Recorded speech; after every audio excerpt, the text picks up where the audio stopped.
Hey everyone, welcome back. Did you catch the Apple event when they announced the AirPods Pro3? I started at screen for a good 3 minutes trying to spot a difference, but honestly, they look like identical twins wearing the same outfit. Then I noticed it. The charging case now has a USB-C port. So that's the upgrade somehow.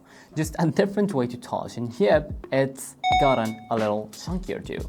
As the yearly wallet assassin that Apple is, the Pro series once again got stuffed with a few new tricks. Though some of those features are still locked away for users in many regions for now.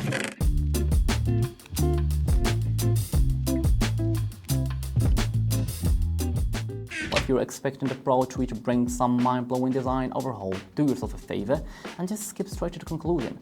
Put these two side by side and it's like Coke with a new label, same bottle, slightly tweaked branding, the earbuds, and still rock that classic Featur look, but with a few design tweaks. The housing sticks out a bit more and stems gotten shorter. Apple claims the ear tips are now made of a new foam infused, which sounds fancy, but in reality, not as comfy as I expected.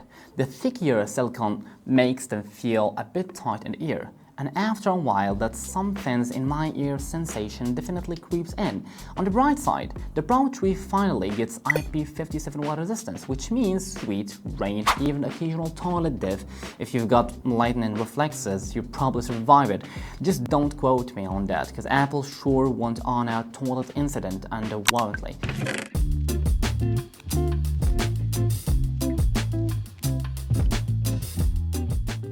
Always felt the Pro2 ANC was already solid. It turns that chaotic office keyboard clatter into a faint mosquito hum, but Apple claims the Pro3 doubles the noise cancelling power. Big word, right? Looking at the ANC curve, the Pro3 does go about 6 dB deeper than the Pro2 at its strongest points. In real-world use, say on the subway, the Pro2 blocks most low-frequency rumbles, though you can still catch the station announcements. If you listen closely, the Pro3 though hashes even that into a soft whisper, perfect for zoning out to your playlist or binge watching a show.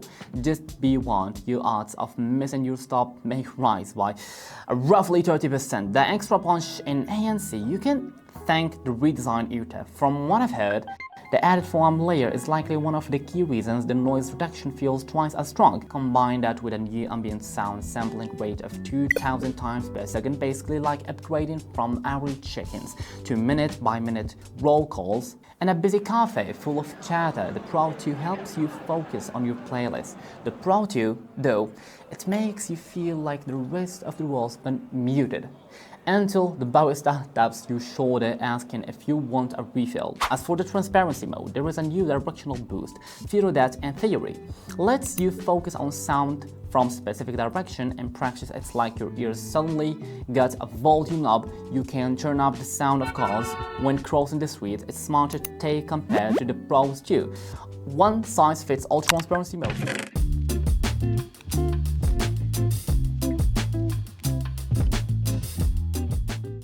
Apple claims the Pro3 supports Apple Music lossless, and paired with its chip and Bluetooth 5.4, the sound quality should theoretically.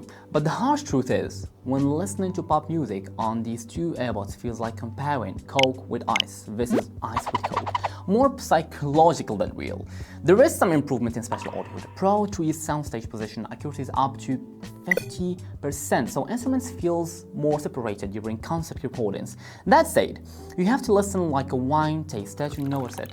For most users, it's still just something playing, because commute noise usually overshadows any subtle audio differences.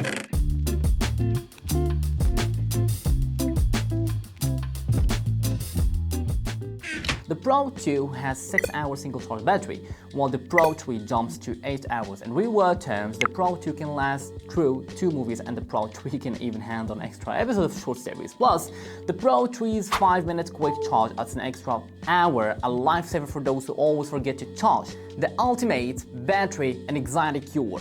But don't get too excited. If you turn on heart rate monitoring, the Pro3 battery drops to 6.5 hours, just like how 5G drains your phone faster. It's basically like the perfect example of you can't have both health tracking and long battery life.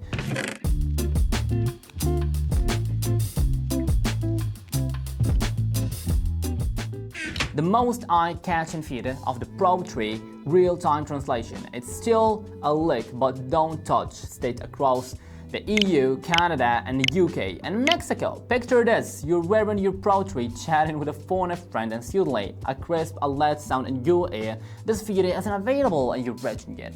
Apple's official explanation is polite, but in plain language, it basically means wait for policy approval. Please, the heart rate monitoring does work using optical pulse detection through ear vessels. In practice, it shows your heart rate in real time while running, though the readings are always slightly behind in Apple Watch. The most awkward moments when unbeaten alert suddenly pops up, your heart rate is usually high. Do you really want to explain to your boss? I'm just nervous about being called on.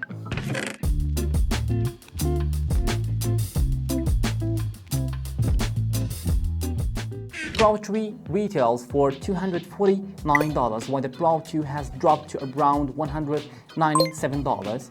That extra $52 gets you USB-C charging, literally double noise cancellation, heart rate monitoring, IP57 water resistance, and translation feature that may activate in the future, not sure, converted into bubble tea. That's enough for 2 months. Whether it's worth it really depends on how much you're willing to pay for the Apple ecosystem tax for Pro 2 owners, unless you desperately need better noise cancellation or your earbuds are worn out. There is no need to upgrade. For new users on a budget, the Pro 2 still offers good value since the everyday experience difference between the two is far smaller than the price gap. The AirPods Pro 3 is like an upgraded burger. The patty hasn't gotten any bigger, but they added cheese and bacon. Noise cancellation and battery life improvements are real. USB-C charging keeps up with the times, but the heart rate monitoring is mostly gimmick, and translation feature in many regions is basically a pie in the sky.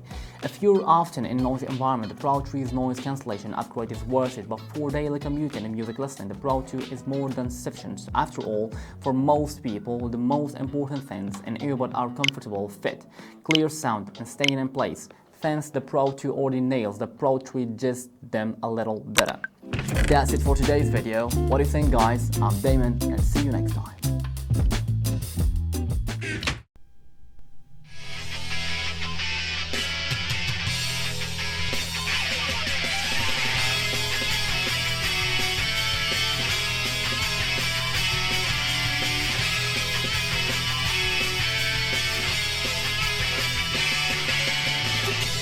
蝶になってきらめく風に乗って今すぐ君に会いに行こう余計なことなんて忘れた方がマシさこれ以上シャルテル使わない何がこの空に届くのだろうだけど